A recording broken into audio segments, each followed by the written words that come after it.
Assalamualaikum warahmatullahi wabarakatuh.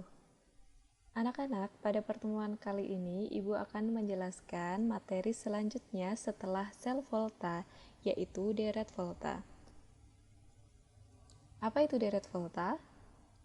Deret volta itu merupakan suatu deret atau urutan logam dari reduktor kuat ke reduktor lemah. Nah, fungsinya kenapa menggunakan deret volta? Ini bisa untuk meramalkan apakah reaksi itu dapat berlangsung atau tidak tanpa data enol sel atau tanpa data potensial sel. Urutannya seperti berikut ini, dari Li, K, Ba, Ca, dan seterusnya sampai Au atau aurum. Nah, sifatnya dari kanan ke kiri, yaitu enol selnya atau harga potensial selnya semakin kecil atau semakin negatif, kemudian semakin mudah dioksidasi, dan sifat reduktornya semakin kuat. Nah, kebalikannya dari kiri ke kanan, maka potensial selnya semakin besar atau semakin positif, kemudian semakin mudah direduksi atau sifat oksidatornya semakin kuat. Berikut adalah cara meramalkan reaksi. Nah, untuk meramalkan reaksi kalau tidak ada potensial sel, tidak ada harga enol sel, maka kita harus hafal deret volta. Nah, sifat-sifatnya deret volta ini, logam-logam di sebelah kiri itu bisa bereaksi atau bisa mendesak ion logam di sebelah kanannya. Gitu ya. Sebelah kiri bisa mendesak atau bereaksi atau mengendapkan atau mereduksi ion logam di sebelah kanannya. Contohnya seperti ini. Ada dua jenis reaksi. Nah, kita dari deret volta ini kita bisa meramalkan apakah reaksi berikut berlangsung atau tidak. Lihat di sini ada Zn.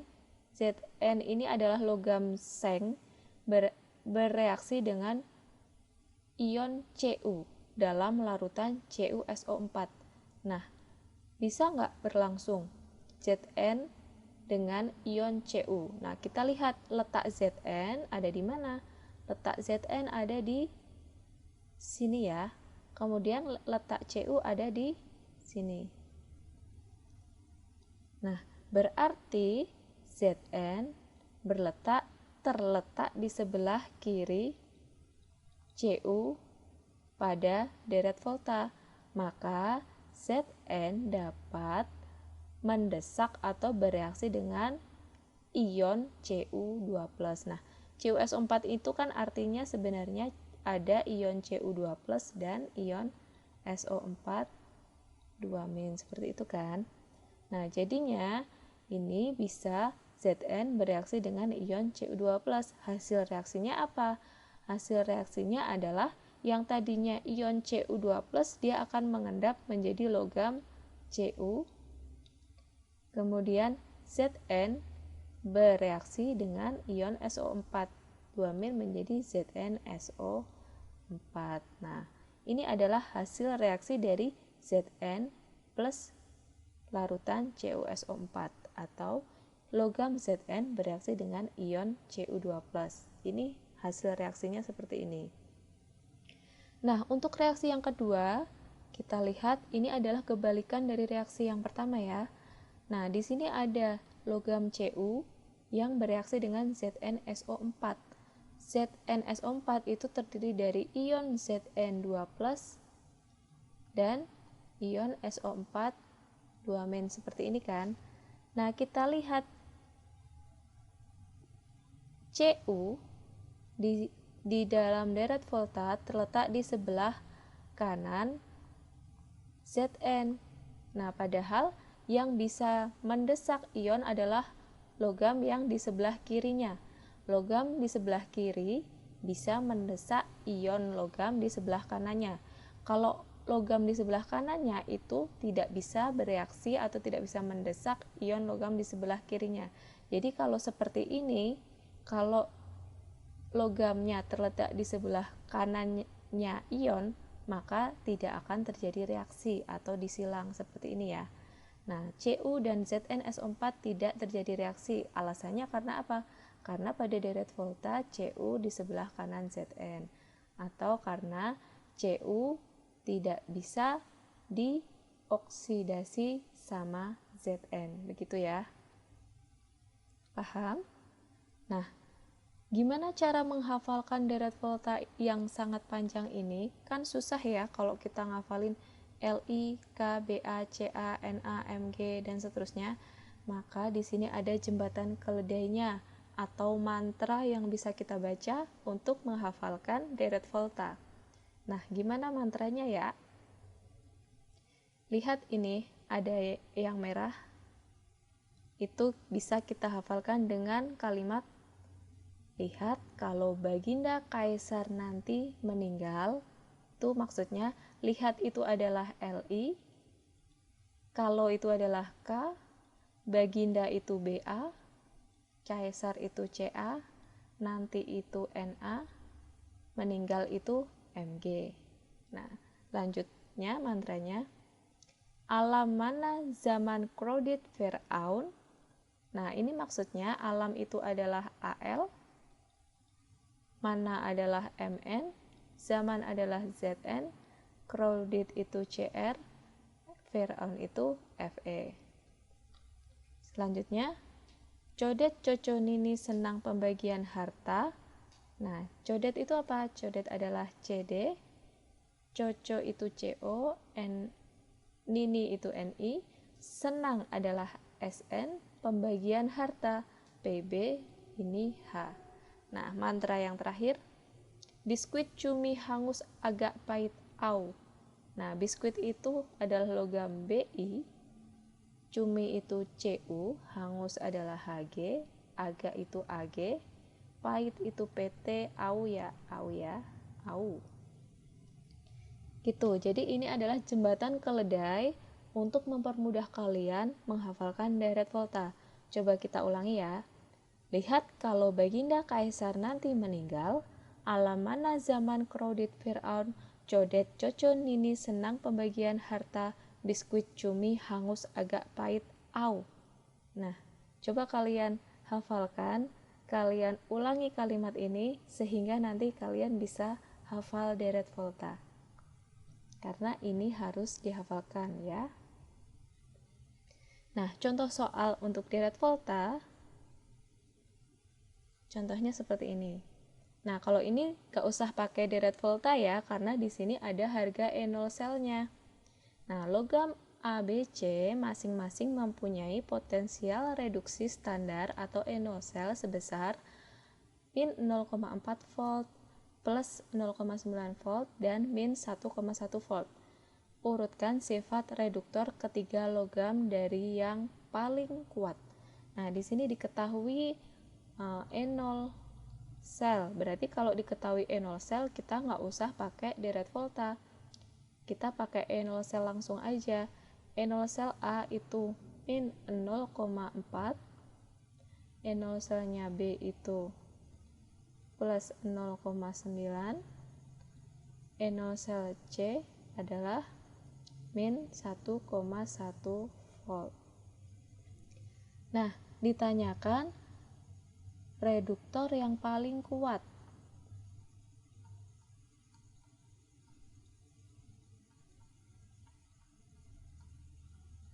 Reduktor paling kuat itu yang mana?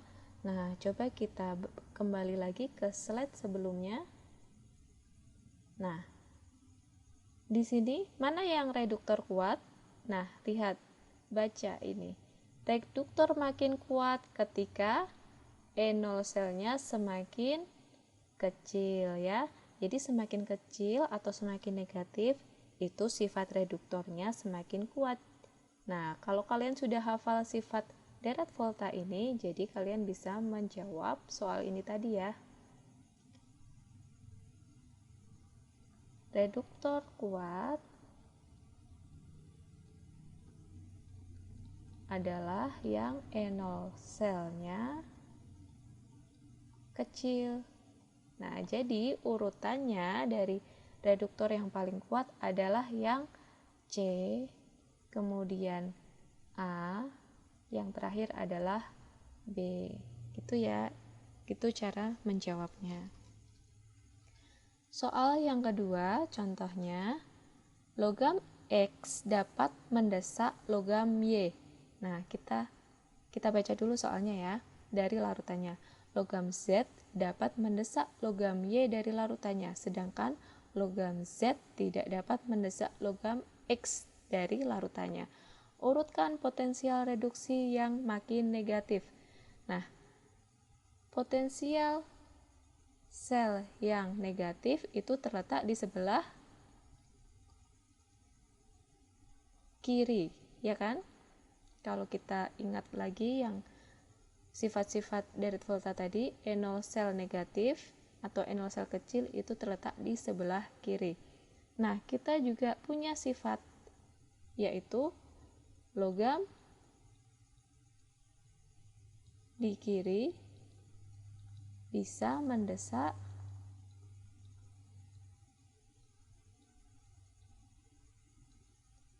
ion logam di sebelah kanan. Nah, coba kita baca soal ini. Logam X dapat mendesak logam Y dari larutannya, berarti X terletak di sebelah kiri Y. Seperti itu ya urutannya. Nah, lanjut. Logam Z dapat mendesak logam Y dari larutannya, berarti letaknya Z di sebelah kiri Y gitu. Sedangkan logam Z tidak dapat mendesak logam X dari larutannya, berarti hubungan X sama Z yang sebelah kiri adalah X-nya ya. X terletak di sebelah kiri Z, karena Z tidak dapat mendesak X gitu. Nah, sekarang dari ketiga persamaan ini kita bisa urutkan letaknya. Yang sebelah kiri, yang paling kiri berarti adalah X, ya kan? Sebelah kiri ada X. Nah, setelah X ada Z. Kemudian yang terakhir ada Y. Nah, ini memenuhi ketiga persamaan ini tadi. Ya. Jadi, kita cek lagi X di sebelah kiri Y. X di sebelah kiri Y benar. Z di sebelah kiri Y. Z di sebelah kiri Y benar. X di sebelah kiri Z, X di sebelah kiri Z benar. Jadi urutannya benar seperti ini ya. Nah, itu adalah contoh-contoh soal untuk deret volta ya.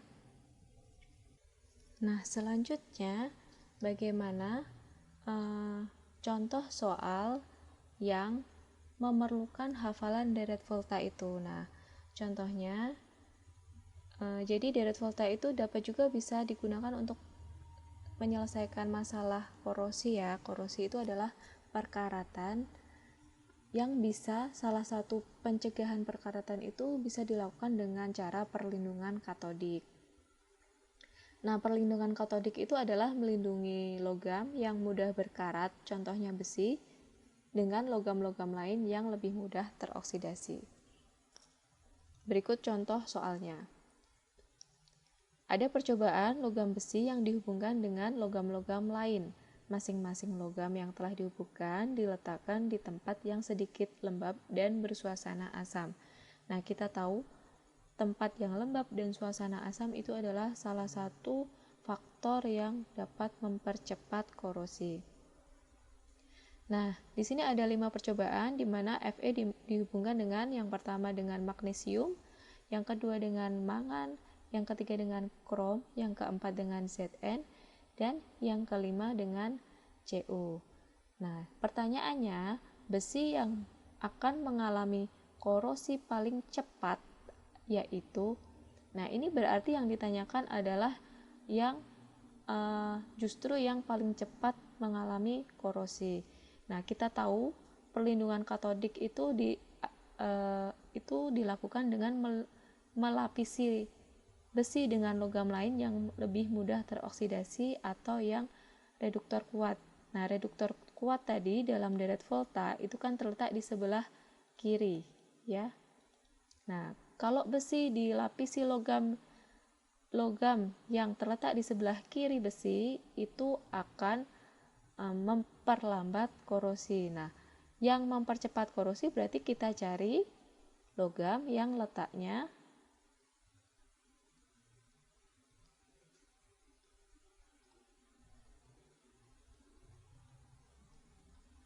di sebelah kanan Fe dong ya.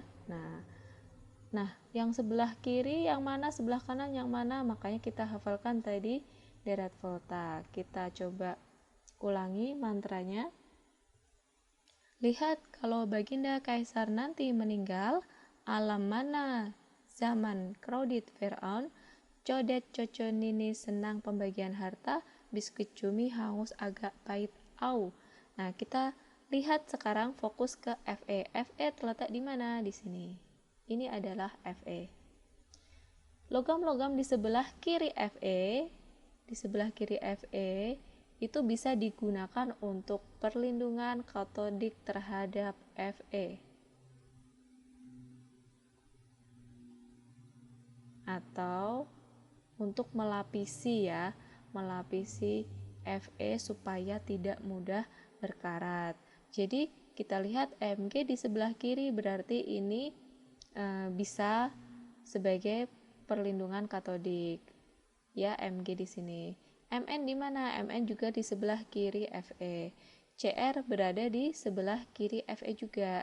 Nah, Zn di sebelah kiri Fe juga. Nah, sekarang kita lihat Cu. Cu ada di sebelah kanan. Nih, Cu. Kanan Fe. Berarti ketika Fe dilapisi Cu justru akan mempercepat korosi, gitu ya. Jadi ketika besi dilapisi dengan logam-logam di sebelah kiri dalam deret volta, besi itu akan lebih lama, lebih awet. Jadi lebih lama mengalami perkaratan. Sedangkan ketika besi dihubungkan dengan logam-logam di sebelah kanannya justru akan mempercepat korosi besi itu sendiri. Jadi jawabannya yang paling cepat adalah yang E. Nah, itu dia ya materi tentang deret volta dan contoh-contoh soalnya. Demikian pembelajaran hari ini, semoga bisa dipahami. Terima kasih atas perhatiannya. Assalamualaikum warahmatullahi wabarakatuh.